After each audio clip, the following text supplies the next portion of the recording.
कांग्रेस के गढ़ रायबरेली में सियासी संग्राम छिड़ गया है। ना तो बीजेपी ने और ना ही कांग्रेस ने अपने उम्मीदवारों का ऐलान किया है। इसके बाद भी यहां का राजनीतिक पारा लगातार बढ़ा हुआ है। बीजेपी और कांग्रेस के नेता एक दूसरे पर वार पलटवार कर रहे हैं। वहीं लोकसभा चुनाव 2024 के घोषणा पत्र को जारी करने के लिए कांग्रेस के राष्ट्रीय प्रवक्ता अभय कुमार दुबे रायबरेली पहुंचे। इस दौरान दुबे से पूछा गया कि अमेठी और रायबरेली से कांग्रेस का उम्मीदवार कौन होगा, तो उन्होंने कहा कि जल्द ही इसका ऐलान किया जाएगा।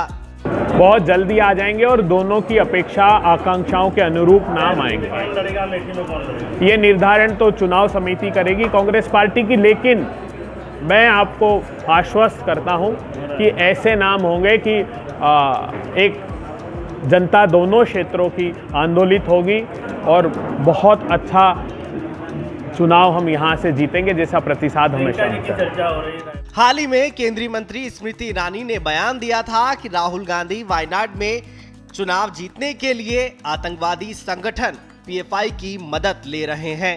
इस पर कांग्रेस प्रवक्ता ने मोदी सरकार को जमकर घेरा और तंज कसते हुए कहा कि अगर ऐसा हो रहा है तो ये गृह मंत्री अमित शाह की बड़ी विफलता है। ये आरोप स्मृति जी का अमित शाह पर है कि कैसे गृह मंत्री रहते हुए कोई आतंकी संगठन जिसको आपने waging war against India prevention of unlawful activity act में प्रतिबंधित किया और वो आज तक अपने मौजूदगी दर्ज करा रहा है। तो ये आरोप तो स्मृति जी का अमित शाह साहब पर है। आतंकवादी संगठन भारतीय जनता पार्टी ने एक और मैं खुलासा करता हूं जो समाचार पत्रों में प्रकाशित हुआ है।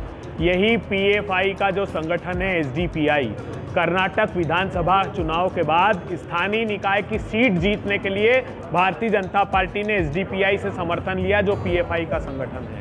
ये बात समाचार पत्रों में खुलासा हुआ है। मैं इसकी पुष्टि नहीं करता, लेकिन सब समाचार पत्रों में लिखा है। उधर रायबरेली से कांग्रेस का प्रत्याशी घोषित न किए जाने पर सपा के बागी विधायक मनोज पांडे ने गांधी परिवार पर हमला बोला।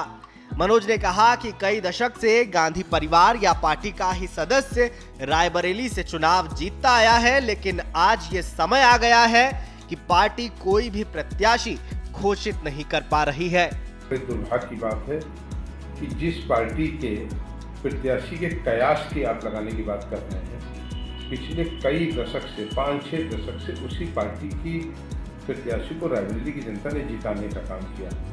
आज अगर कांग्रेस के ये दिन आ गए हैं कि उसे अपने प्रत्याशी को उतारने में डर लग रहा है रायबरेली और अमेठी में। मनोज पांडे ने कांग्रेस पर बड़ा आरोप लगाते हुए कहा कि गांधी परिवार ने रायबरेली के लोगों को लूटा है और उनके साथ छल किया है।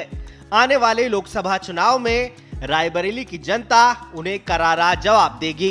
ये अपने आप में इस चीज का इम्तिहान और परिणाम दोनों है कि कांग्रेस ने रायबरेली और अमेठी के लोगों के साथ धोखा किया, छलावा किया। यदि उन्होंने जनता का काम किया होता तो आज ये कयास का शब्द का इस्तेमाल आपको न करना पड़ता। मेरा मानना है रायबरेली की जनता को भावना के नाम पर, कभी परिवार के नाम पर, कभी घर के नाम पर केवल वोट लेने और देने की मशीन बनाया गया।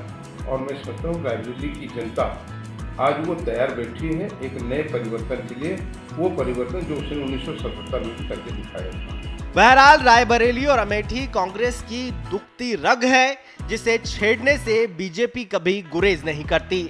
और कांग्रेस के प्रत्याशी घोषित करने में हो रही देरी पर बीजेपी लगातार सवाल उठा रही है। कहा जा रहा है कि वायनाड सीट पर वोटिंग होने के बाद कांग्रेस अपने पत्ते खोलेगी। ऐसे में कांग्रेस के गढ़ में क्या गांधी परिवार का कोई सदस्य चुनाव लड़ेगा या फिर कोई और, ये देखना बेहद दिलचस्प होगा। ब्यूरो रिपोर्ट, श्रेष्ठ यूपी। उत्तर प्रदेश की हर खबर से अपडेट रहने के लिए श्रेष्ठ यूपी को करें सब्सक्राइब, बेल आइकन दबाएं और देखते रहें श्रेष्ठ यूपी।